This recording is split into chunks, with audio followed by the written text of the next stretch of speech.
céus e a terra se lamentarão sobre ele.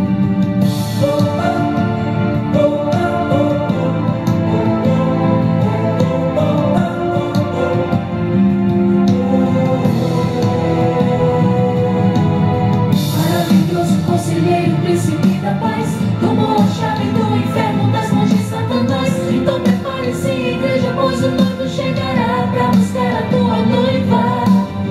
E todo aquele que vencer recebe o seu galardão. Lave agora suas vestes, limpe o seu coração.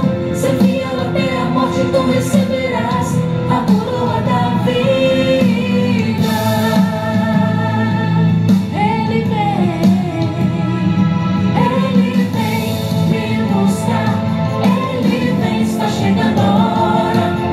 E a igreja reunida se encontrará no céu com vestes brancas e ardendo em glória. Ele vem me buscar. Ele vem, está chegando a hora. E a igreja reunida se encontrará no céu com vestes brancas e ardendo em glória.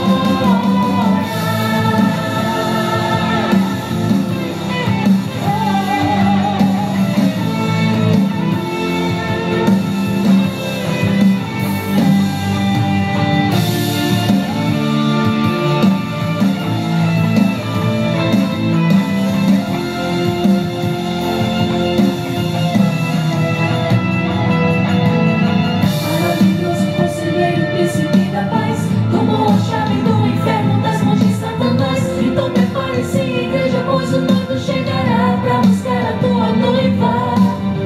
E todo aquele que vencer recebe o seu galardão. Lave agora suas vestes, limpe o seu coração. Ser fiel até a morte, tu receberás a coroa da vida.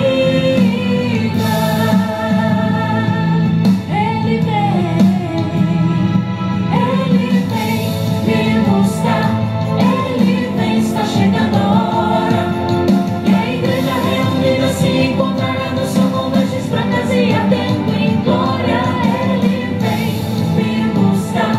Ele vem, está chegando a hora. E a igreja reunida se encontrará no céu com vestes brancas e ardendo em glória.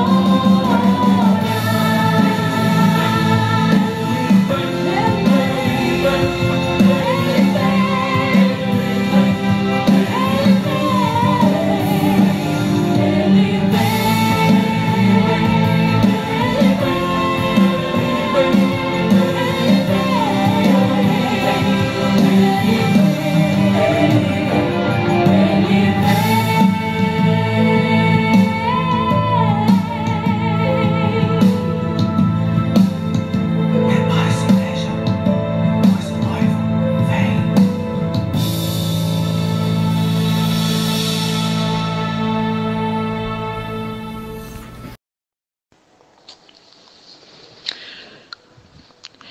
A paz do Senhor, queridos irmãos. Mais um domingo foi o Senhor que fez e juntos estamos para poder estudar a palavra do Senhor. O nosso Deus é tão bom que tem cuidado de nós. Oremos.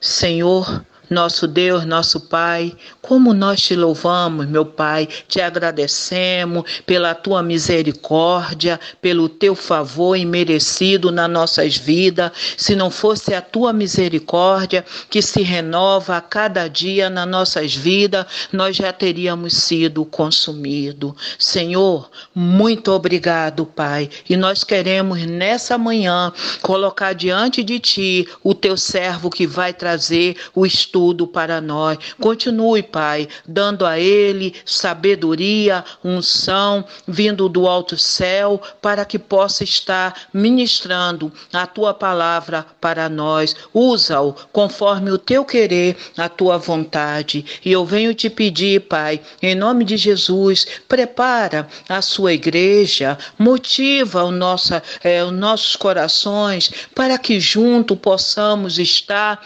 estudando a Tua palavra, que a Tua palavra edifica as nossas vidas. Muito obrigado, Pai, pelo seu cuidado. Muito obrigado por tão grande amor. Muito obrigado. Nós oramos e te agradecemos no nome doce do nosso Senhor e Salvador Jesus Cristo. Amém. Queridos, a graça e a paz do Senhor Jesus Cristo. É com grande alegria que voltamos a esse canal para continuarmos a nossa ministração a respeito de escatologia do Novo Testamento. Nós começamos, não é, há alguns domingos atrás, ou melhor, uns 2 domingos atrás, falando sobre os eventos dos últimos tempos para a igreja, e nós nos referimos a esse estudo dando o título de projeção profética, né? Rapidamente, nós falamos que projeção profética é uma espécie, é um encontro de um paralelo, né, entre o nosso tempo presente com os fatos ocorridos na eternidade de Deus, consumados na eternidade de Deus, né? E ali nós tivemos a oportunidade de falarmos sobre um texto que está em Ezequiel, capítulo 28, né, em que nós vimos ali Deus projetando profeticamente o perfil do anticristo e do falso profeta, né? São figuras, seres espirituais que surgiriam no Novo Testamento, ou seja, se materializariam no Novo Testamento no final dos tempos, oferecendo assim ao profeta, né, a Ezequiel, um perfil desses personagens, né, uma característica desses personagens. E, bem, então na continuidade, né, do tema escatologia do Novo Testamento, nós vamos falar hoje um pouquinho sobre arrebatamento, né? Arrebatamento é um tema bastante interessante, né? Um tema que nos une muito aquilo que nós experimentaremos em breve, né?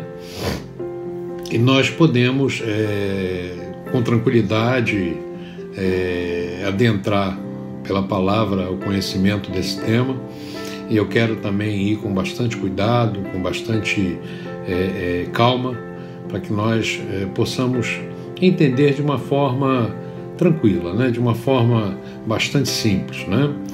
Eu gostaria de ler o texto base desse tema, que está em 1 Tessalonicenses, lá no capítulo 4, a partir do verso 15, Paulo vai dizer assim aos de Tessalônica: Dizemo-vos, pois, isto, pela palavra do Senhor, que nós, os que ficarmos vivos para a vinda do Senhor, não precederemos aos que dormem. Porque o mesmo Senhor descerá do céu com alarido, e com voz de arcanjo, e com a trombeta de Deus, e os que morreram em Cristo ressuscitarão primeiro. Depois nós, os que ficarmos vivos, seremos arrebatados juntamente com eles nas nuvens, a encontrar o Senhor nos ares, e assim estaremos para sempre com o Senhor. Né? Vamos falar com Deus em oração, vamos orar nesse momento, fechar os nossos olhos, amém? Senhor nosso Deus, nós louvamos o Teu nome, Senhor, eu te dou graças por esse domingo, por essa oportunidade de nós estarmos à volta da Tua palavra, experimentarmos, Senhor Deus, Pai querido, as revelações do Teu Espírito para nós. E eu te peço, Senhor Deus, que o Senhor em todo tempo esteja conosco, cuidando das nossas mentes, cuidando, Senhor Deus, Pai amado, da nossa alma, do nosso espírito, nos dando visão, discernimento, alcance das coisas que hão de vir. Abençoa os teus filhos nessa manhã, que estão começando esse estudo do arrebatamento, e que, Senhor Deus, o Senhor não nos deixe, Pai amado, com dúvidas. Nós queremos estar no pleno conhecimento de tudo aquilo que o Senhor tem declarado, tem revelado na Tua palavra. Fica conosco, nos abençoa, nos dá a dimensão da Tua paz. Nós oramos em nome de Jesus. Em nome de Jesus. Então, irmãos, na continuidade do tema escatologia, né, arrebatamento, nós precisamos saber que todo cristão convertido de fato, todo cristão que recebeu o Senhor Jesus, né, arrebatamento ele tem que ser o momento mais esperado na vida do Filho de Deus, do cristão. Porque é o dia em que o cristão verdadeiro ele vai se encontrar com o seu Senhor, né, nas nuvens. Esse texto que nós lemos aqui fala: nós encontraremos com o Senhor nas nuvens, né? E esse encontro será um encontro muito especial, porque nós ficaremos libertos para sempre, né, de todo e qualquer tipo de provação, de dor, de angústia, de lágrimas, de tristeza, de problemas, né? É algo que vai nos separar da dimensão terrena, né? Algo que vai nos tirar dessa dimensão que nós vivemos aqui, né? Mas o assunto arrebatamento, quando nós falamos nesse assunto, nós precisamos dar uma passeada, né, na visão teológica deste tema, deste assunto, né? E a primeira coisa que nós precisamos saber, né, o que vem a ser de fato arrebatamento. O que é arrebatamento? Qual o significado de arrebatamento, né? Então, quando nós olhamos no original grego, no sentido da palavra, né, nós vamos ver que arrebatamento, na tradução do léxico, fala-se de arrancar, de levar, né? Mostra assim uma ação rápida, de urgência, né? Então, nós sabemos através da Bíblia que a humanidade ela está para passar por um grande período, né, de tribulação, grande tribulação, como nós vimos na aula passada. Nós falávamos a respeito disso na aula passada, né? E é um assunto que trata hoje, né, de algo também muito especial que nós precisamos entender, né? Porque existem várias correntes, várias visões doutrinárias, né? Então, isso tudo é necessário que nós conheçamos. Deus ele nos mostra na sua palavra que Cristo ele vai livrar a sua igreja deste mundo antes que qualquer mal lhe aconteça. Então, essa é a nossa visão, né? Por isso a palavra arrebatamento, né? Ela se faz necessária e será em caráter de grande urgência, né? Porque nós estamos vendo a aceleração de um tempo difícil, de um tempo que nos mostra situações quase que insuportáveis para a Igreja do Senhor Jesus na face da terra. Então, nós vemos que o mundo hoje ele já está em grandes apuros, né? Na verdade, nós estamos vendo coisas acontecerem que nos deixam atônitos, né? Então, Deus quer que nós estejamos em segurança, né, durante esse tempo que estamos aguardando e o momento, né, da sua vinda, do seu toque sobrenatural sobre a igreja. E eu tenho certeza, eu acho que você também tem, não vai ter lugar mais seguro para a gente estar do que ao lado do Senhor, né? Quando nós olhamos João capítulo 17, deixa eu abrir aqui, João, evangelista João, no capítulo 17, no versículo 24, né?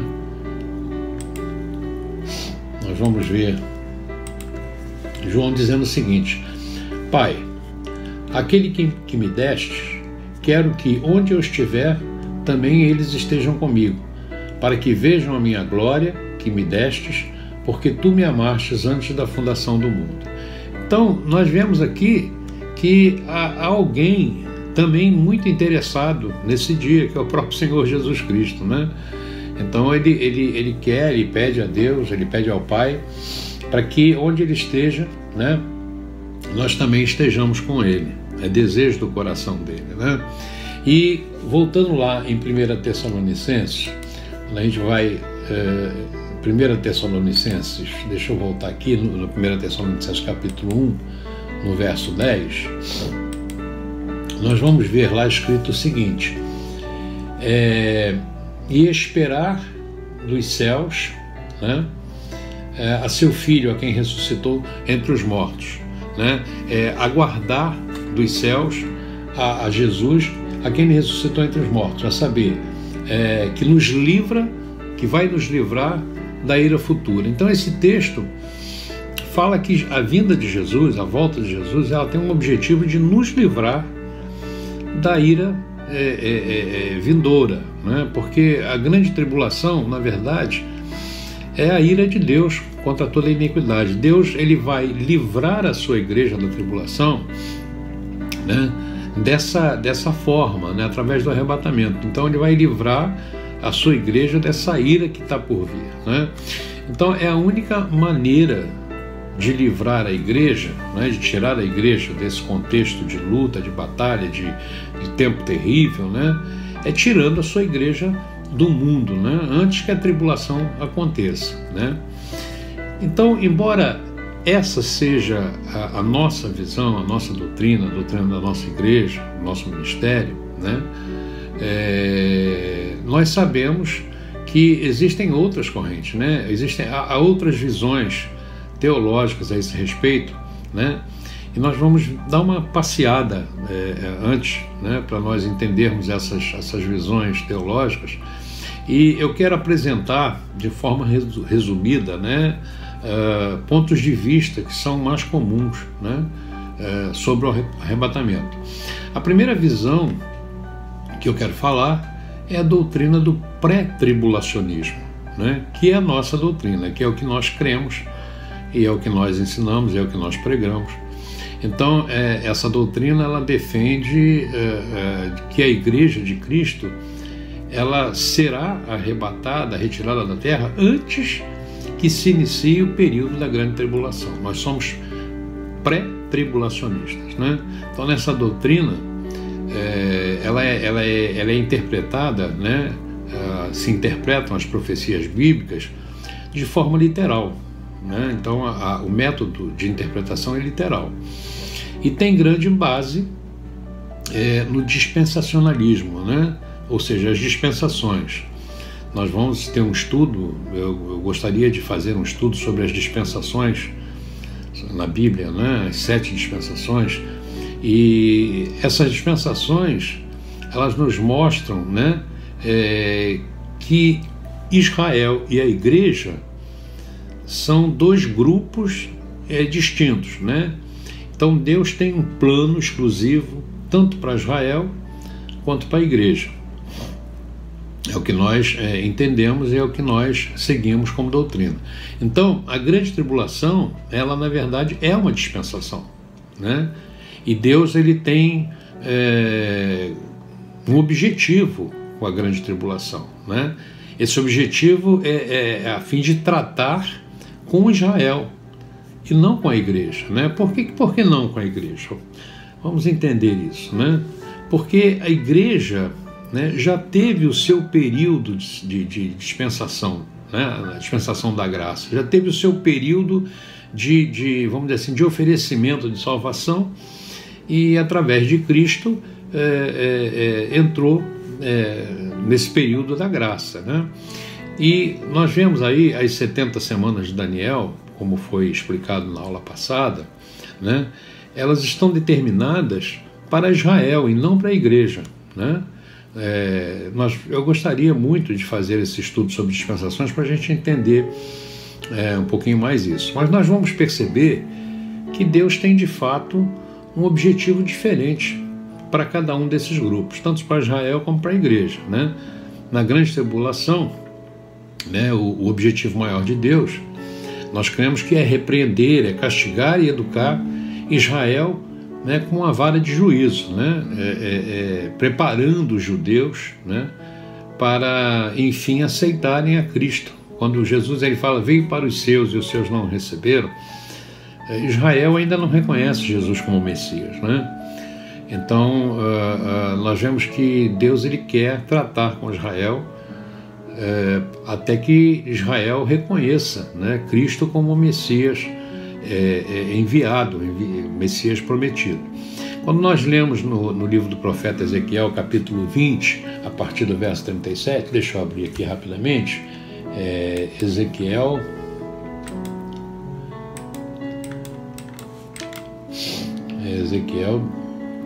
deixa eu abrir aqui, Ezequiel, capítulo 20.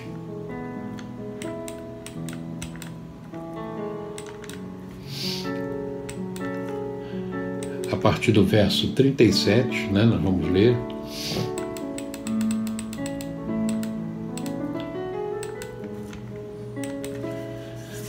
Vai dizer assim, 37 e 38, né? Também vos farei passar debaixo da vara, e vos farei entrar no vínculo da aliança. E separarei dentre vós os rebeldes, e os que transgrediram contra mim na terra de suas peregrinações. Os tirarei, mas à terra de Israel não voltarão, e sabereis que eu sou o Senhor. Então, esse texto de Ezequiel é um texto que nos dá uma base muito grande nessa dispensação, para ver que Deus ele tem o objetivo de tratar com Israel. A grande tribulação, como nós já falamos aí no início, ela é conhecida como a ira de Deus, né? Então, ou seja, um período em que Deus vai derramar a sua ira sobre os gentios, né, que não aceitaram o amor de Cristo, porque não é só Israel. Muitos homens, né, dessa geração não aceitaram Cristo, não rejeitam a Cristo, rejeitam a doutrina cristã. Nós vemos aí no mundo que nós estamos vivendo o comunismo, né, totalmente contrário à igreja e repudiando a fé. Então, esses também serão tratados, eles não são judeus. Então, o objetivo desse período de Deus é justamente tratar com essas pessoas, né? E também castigar o povo judeu, né? Que rejeitou, que matou o Messias Jesus Cristo, né? E então, nós vemos que Deus ele não iria derramar, né, a sua ira sobre a igreja, né, que aceitou a Cristo, né, a ponto de ser comparada à sua noiva, né?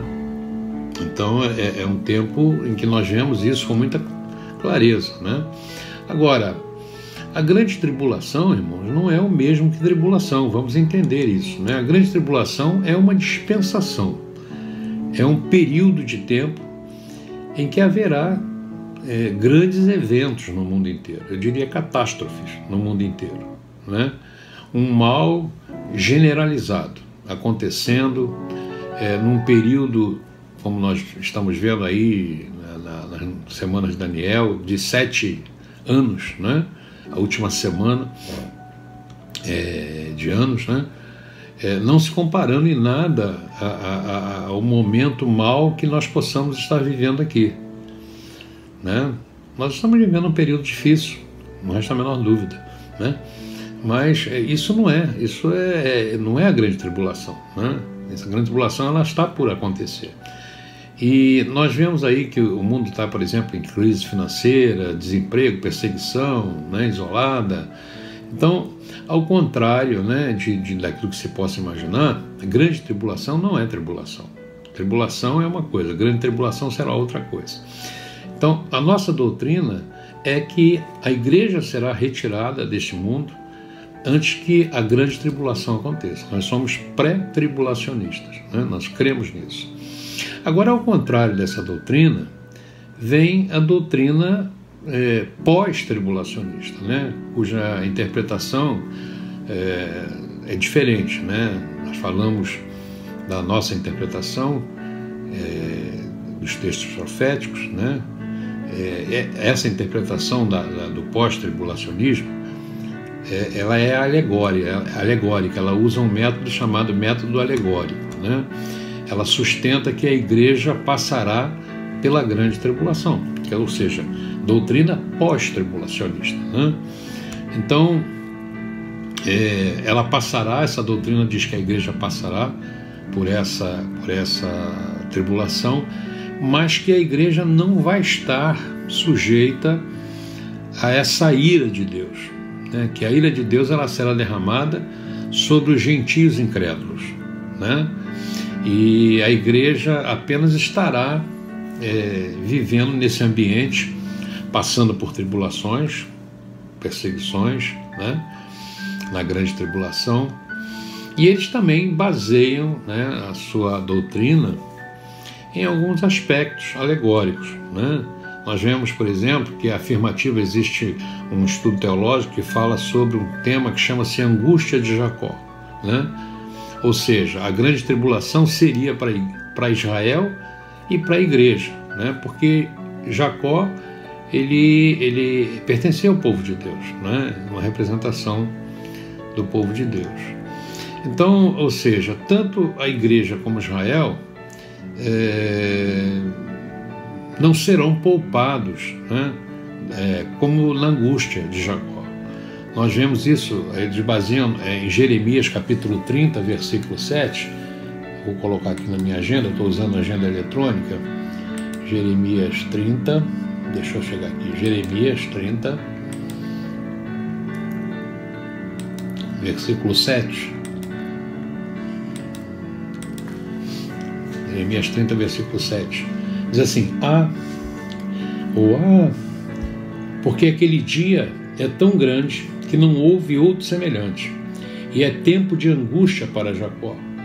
Ele, porém, será salvo dela. Então, o pós-tribulacionista, eles têm essa afirmação bíblica, né, nesse texto, e eles negam que o maior objetivo de Deus nesse período, né, será disciplinar os judeus.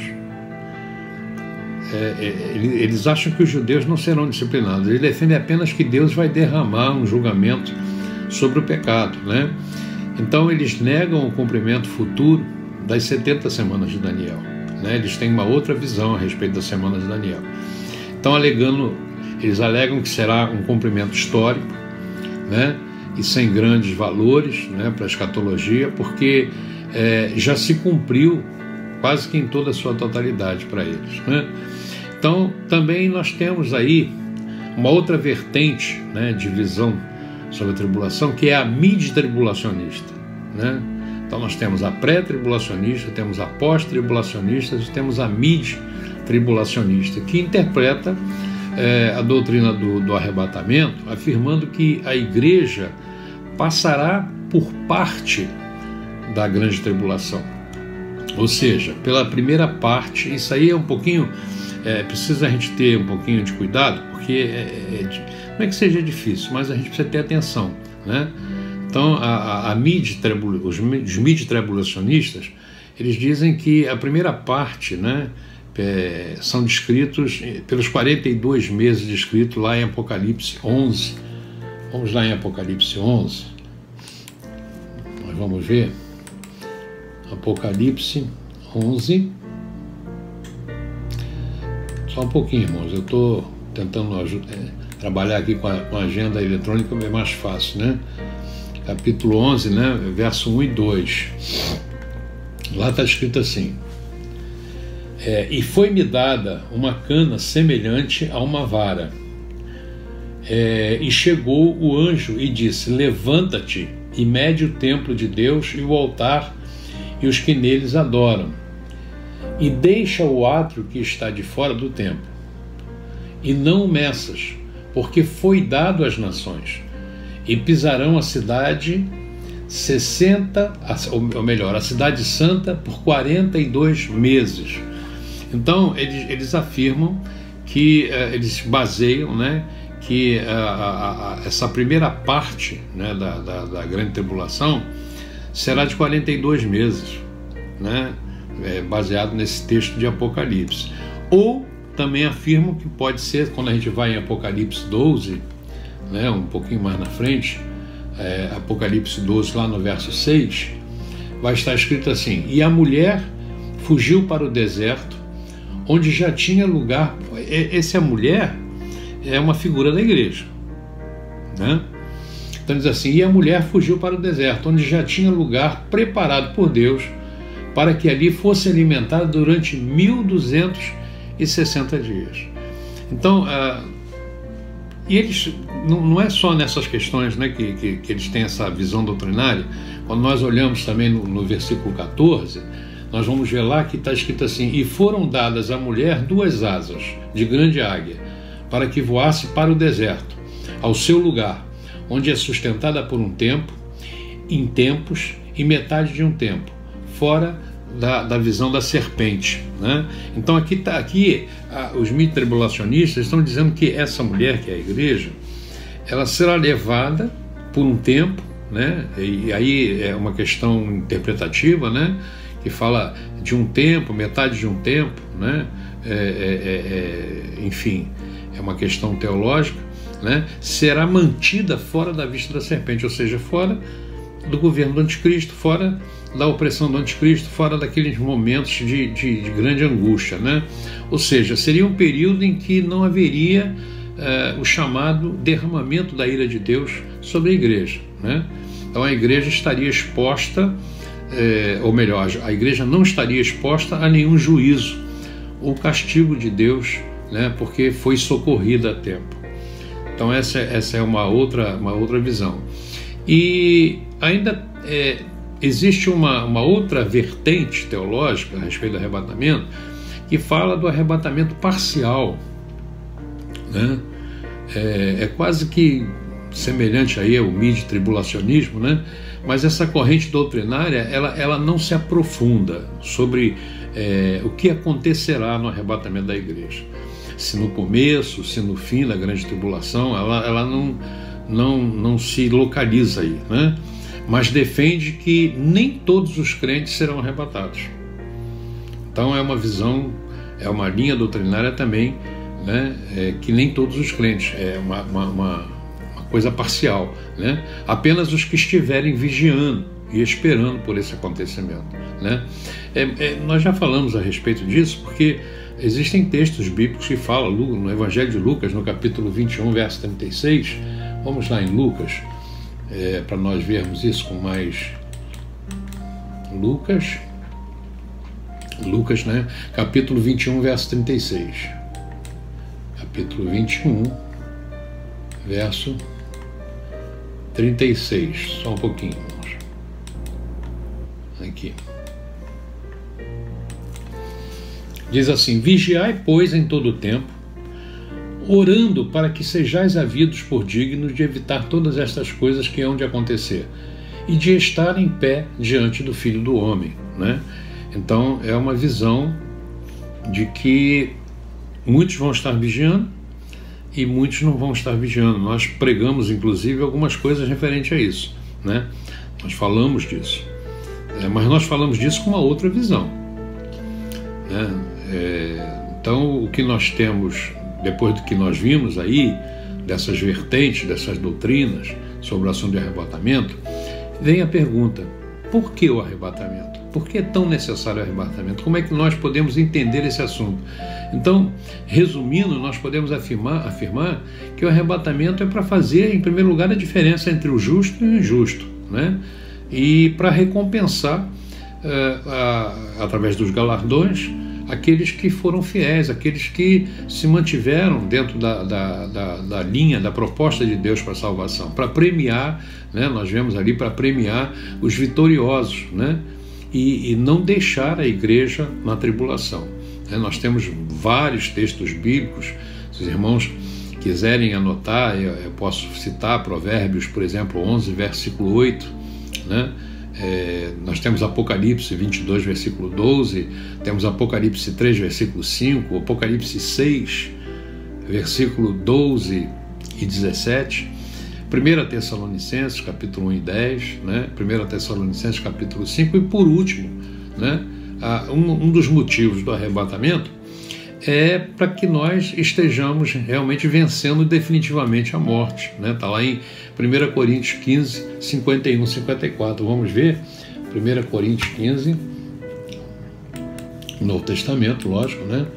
1 Coríntios 15, que fala a respeito das coisas dos últimos tempos, no versículo, já no finalzinho, 51 em diante, né? Aqui, ó, 51 a 54. Nós vamos ver lá. Então diz assim: eis aqui vos digo um mistério, na verdade nem todos dormiremos.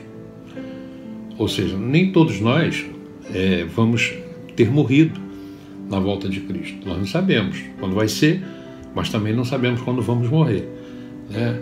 Então Paulo diz: eis que vos digo um mistério, na verdade nem todos dormiremos, mas todos seremos transformados. Num momento, num abrir e fechar de olhos, ante a trombeta, porque uma trombeta soará, e os mortos ressuscitarão incorruptíveis, e nós seremos transformados depois. Porque convém que isto que é incorruptível seja revisto de incorruptibilidade, ou seja, aquilo que é corruptível, é mortal, seja transformado em imortal, né? E se revista de incorruptibilidade, e que isto que é mortal se revista de imortalidade.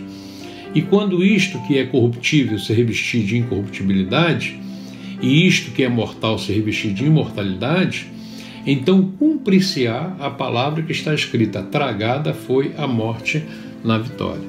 Então, um dos grandes objetivos do arrebatamento é nós transformarmos a nossa corrupção, a nossa morte física, espiritual, em incorruptibilidade, né? E aí se transforma em algo eterno, né?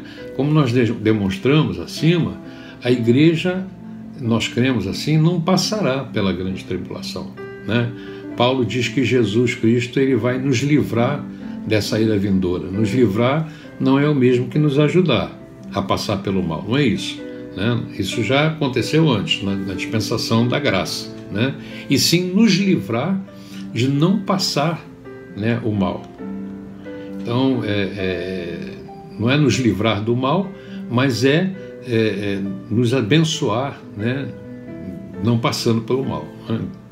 Então isso mostra a intenção do nosso Deus, dele querer preservar de qualquer mal a sua igreja na tribulação, né? Então isso, nesta ocasião, nós vamos ver que o seu amor se estenderá a todos os que foram fiéis, e Cristo vai nos livrar, então, da ira vindoura, né, que Deus destinou àqueles para os infiéis, né? Lá em 1 Tessalonicenses, como nós vimos no capítulo 1, no verso 10, diz exatamente isso, né? Então, outra pergunta sobre a grande tribulação é: quem será arrebatado? É uma pergunta que muitas vezes se faz e muitas vezes se tem dúvidas a respeito dela. Então, vamos ver isso, né? Primeiro, óbvio, os que creem em Cristo, né, de fato e de verdade, e o confessaram como seu Senhor e Salvador. Isso é fundamental, né? A palavra de Deus, quando nós lemos lá no Evangelho, Deus falando aquela palavra que ele disse para... Agora me fugiu o nome do personagem, Nicodemos, né? Quando ele me falou a Nicodemos.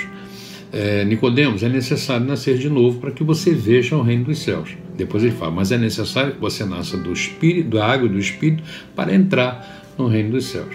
Então, nascer de novo é receber Cristo. Nascer da água e do Espírito é uma confirmação espiritual, né? É um batismo espiritual, né? De confirmação dessa fé e desse ato, né? Dessa aliança, né?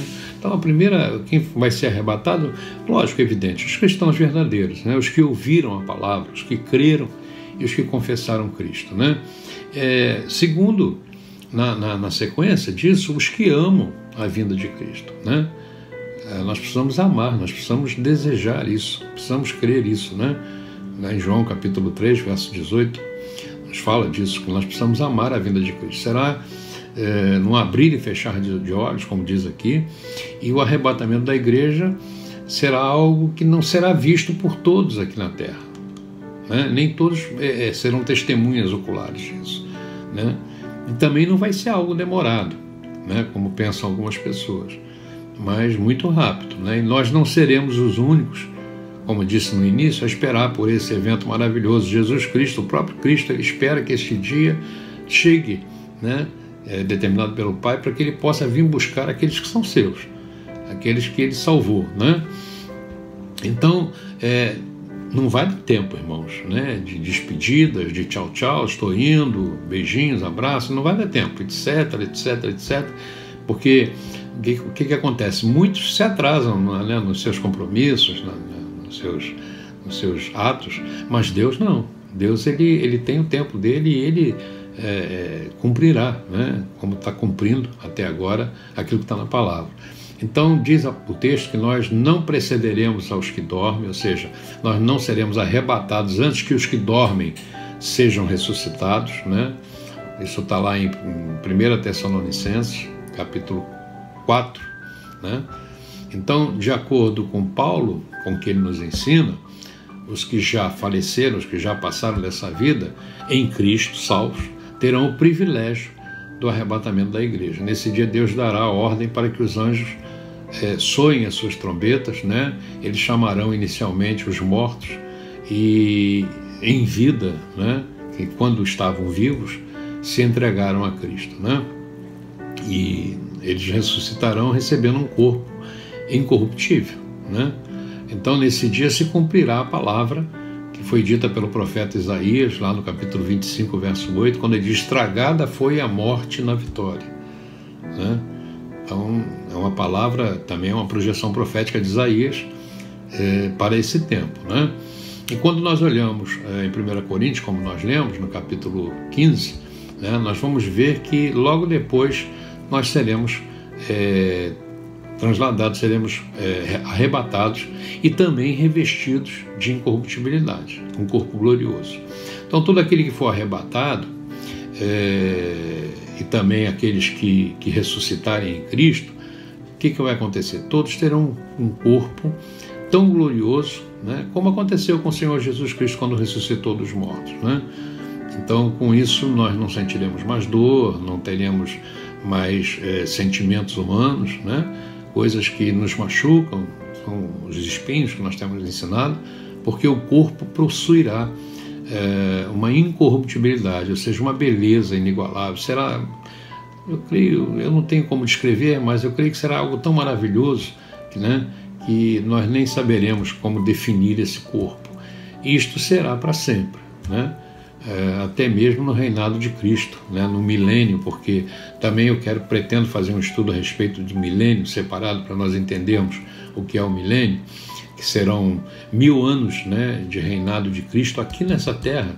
Essa terra ela vai ser transformada, né, ela vai ser destruída, a besta, o anticristo, o diabo, eles serão lançados, né, serão amarrados, melhor dizendo, aprisionados, né? E Cristo reinará 1000 anos aqui nessa terra com a sua igreja, né?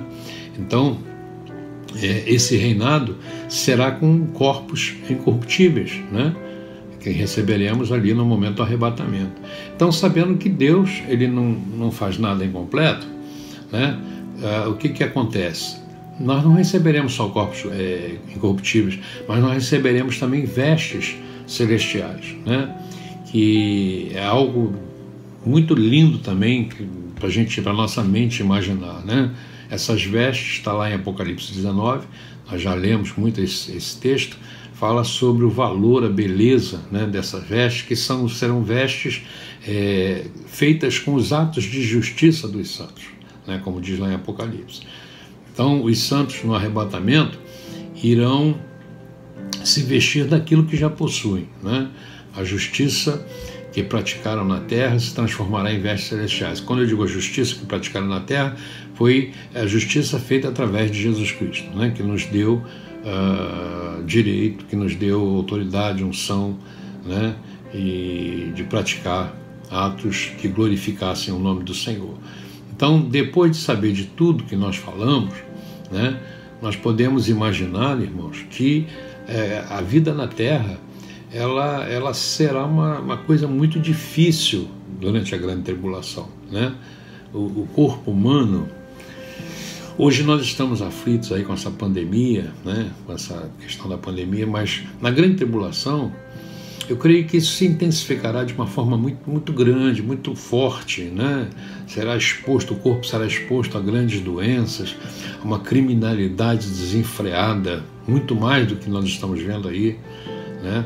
Uma escassez de alimentos, a fome, né? Nós vemos aí os cavalos do Apocalipse, quando fala do cavalo amarelo, fala da fome, né? O calor insuportável, desemprego, domínio completo do anticristo, né? Aquela opressão, aquele impedimento, né, de direitos de ir e vir, né? Fora as hecatombes normais, naturais, os terremotos, as regiões de mar, né, de praia sendo submersas, invadidas pelo oceano. Tudo isso está na palavra de Deus, né, de uma forma assim bastante clara, né? E aí o que vai acontecer? Diante de todo esse quadro, nós temos que mirar, nós temos que focar como será maravilhoso participar, né, do arrebatamento da igreja. Sendo nós mesmos a noiva de Cristo, nós saberemos que receberemos esses corpos glorificados, receberemos vestes, né, celestiais, estaremos na grande ceia, na boda do Cordeiro, né? E o Senhor diz: bendito, né, felizes os que são chamados, né, os que são convocados, né, os que são de alguma maneira confirmados, né? A palavra de Deus diz no Apocalipse que Deus confirmará a posição daqueles que se mantiverem fiéis, né? Então, queridos, nós ficamos por aqui hoje. Nós podemos tirar dúvidas, vocês podem fazer perguntas por esse canal do púlpito, né? Eu responderei por cada uma delas, né? Falarei com vocês através desse canal. E na próxima aula nós vamos ver o que vai acontecer com a igreja após o arrebatamento, né? Então, a gente costuma dizer aqui vida que segue, mas também nós sabemos que existem coisas mais, né, dentro da dimensão espiritual, da eternidade de Deus, preparadas, né, para sua noiva, expostas, explicadas, né, na Bíblia, na palavra de Deus. Então nós vamos falar a respeito disso na próxima aula. Amém? Espero que você tenha recebido uma boa informação, que você possa, vamos dizer assim, meditar nessa informação, né? Leia a respeito disso. Aí no estudo tem todas as referências bíblicas faladas, né? Todos os versículos, e nós estaremos aqui à disposição dos irmãos. Amém? Que Deus te abençoe, que Deus te guarde, que Deus te ilumine, que Deus te dê, né, tudo aquilo que é necessário, né, para nós estarmos realmente participando desse evento que está muito mais próximo do que a gente imagina, né? A gente não tem como dizer, mas eu sei que vai ser algo muito lindo, extraordinário, e eu desejo muito estar junto, né? Porque eu, como pastor da igreja, tenho que prestar contas a Deus pela igreja que Ele me deu, e isso é muito sério, isso é muito importante. Nós precisamos estar bastante atentos para que nada nos fuja do controle. Deus nos ajuda nisso, né? O Espírito Santo, Ele nos ajuda nisso. Amém? Que Deus te abençoe, que Deus te guarde. Eu quero abençoar a tua vida neste momento. Feche os teus olhos. Que a graça redentora de nosso Senhor Jesus Cristo, o amor de Deus Pai, as divinas e as maravilhosas consolações, a comunhão com o Espírito Santo de Deus, esteja sobre a tua vida, meu irmão e minha irmã. Assim eu te abençoo, em o nome do Senhor Jesus Cristo, e que todos digam amém, amém e amém. Amém.